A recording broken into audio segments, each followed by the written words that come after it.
মানব কুলের পক্ষে কি সম্ভব জাস্টিস করা? একটা জাস্টিস এত সহজ? আমি আমার ভাইয়ের পক্ষে কথা বলবো, আমি আমার সন্তানের পক্ষে কথা বলবো, আমার পক্ষে জাস্টিস করা সম্ভব না। জাস্টিস একমাত্র উপরওয়ালা, এক আল্লাহ ছাড়া কারো পক্ষে জাস্টিস করা সম্ভব নয়।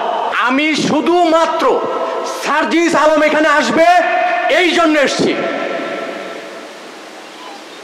আমি ওনার উদ্দেশ্যে কিছু বলতে চাই।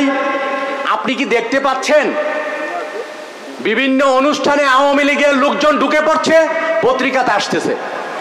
আপনারা কি দেখতে পাচ্ছেন আমি একটা মামলা করেছি, এই মামলাটা নিতে তারা 14 দিন বিলম্ব করেছে।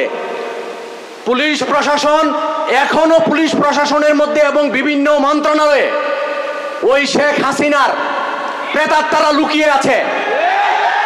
সার্জিস আলম কি দেখতে পাচ্ছেন? দেখতে পাচ্ছেন না। আমি আমার ছেলে মাত্র 6 বছর বয়স, আমার 2টা মেয়ে আছে, তারা ইন্টারমিডিয়েট পাশ করে রাস্তায় ছিল, দ্যাট মিনস অভ্যুত্থানে ছিল। ওদের আলোচনাগুলো যখন প্রত্যেকদিন আমার ছেলে শুনতো, 6 বছরের বাচ্চাটা, ওর ভিতরে একটা সংগ্রামী ভাব চলে এসেছিল। আমার এই ছেলের লাশ, আমার ছেলের লাশ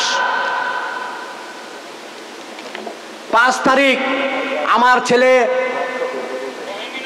কতটা সংগ্রামী এবং উদ্দীপ্ত দেখেন। মাত্র 6 বছরের ছেলে, তার সংগ্রামী ভাবটা একটু দেখেন। কি বুঝাতে চাচ্ছিল আমার এই ছেলে?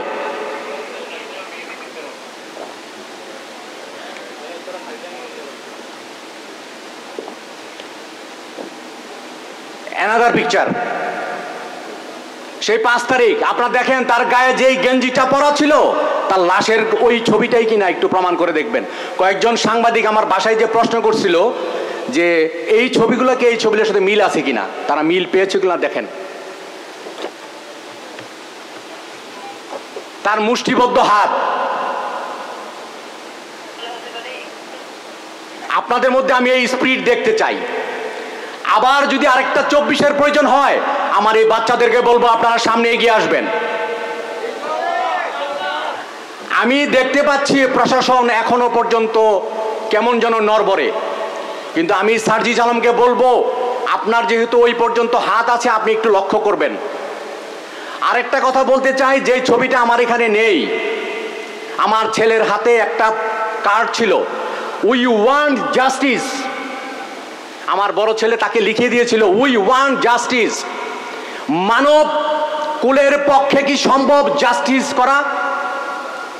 একটা জাস্টিস এত সহজ? আমি আমার ভাইয়ের পক্ষে কথা বলবো, আমি আমার সন্তানের পক্ষে কথা বলবো, আমার পক্ষে জাস্টিস করা সম্ভব না। জাস্টিস একমাত্র উপরওয়ালা, এক আল্লাহ ছাড়া কারো পক্ষে জাস্টিস করা সম্ভব নয়।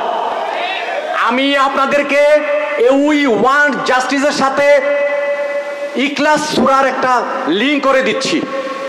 আমি বেশি দীর্ঘায়িত করব না, শুধু মনে রাখেন, কুল হুয়াল্লাহু আহাদ আল্লাহুস সামাদ লাম ইয়ালিদ ওয়া লাম ইউলাদ ওয়া লাম ইয়াকুল লাহু কুফুয়ান আহাদ। তিনি সন্তান জন্ম দেন না, সন্তান জন্ম দেওয়ার মানে উনি সন্তান জন্ম দেনও না, উনি সন্তান গ্রহণ করেন নাই, যার জন্য ওনার পক্ষে জাস্টিস করা সম্ভব।